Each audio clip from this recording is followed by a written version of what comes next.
Welcome to our channel. Today we how to authorize WhatsApp Business with Meta for support, full guide step by step clearly. To begin the authorization process for WhatsApp Business with Meta, open your web browser. Navigate to the Meta for Developers website. Log in with your Facebook account associated with your WhatsApp business. Once logged in, click on the My Apps tab at the top of the page. Select Create App to begin a new application setup. Choose the type of app that suits your business needs, such as business or consumer.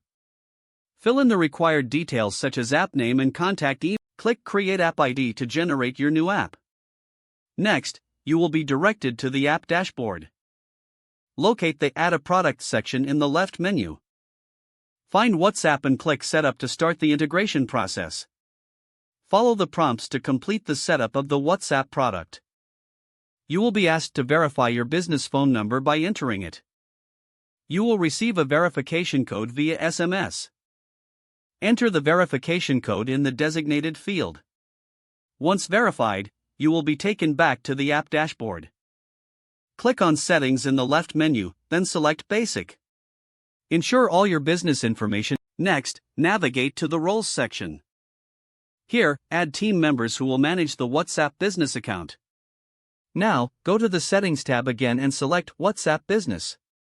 You will need to provide the necessary details to complete the business profile. Fill in the information, such as business description and categories. After completing your profile, save your changes. To begin receiving support from Meta, you must apply for access. Locate the support section in the app dashboard. Fill out the required forms, providing details about your business operations. Submit your application for review. Once submitted, wait for confirmation from Meta regarding your authorization status. After approval, you can start using WhatsApp Business with the authorized features.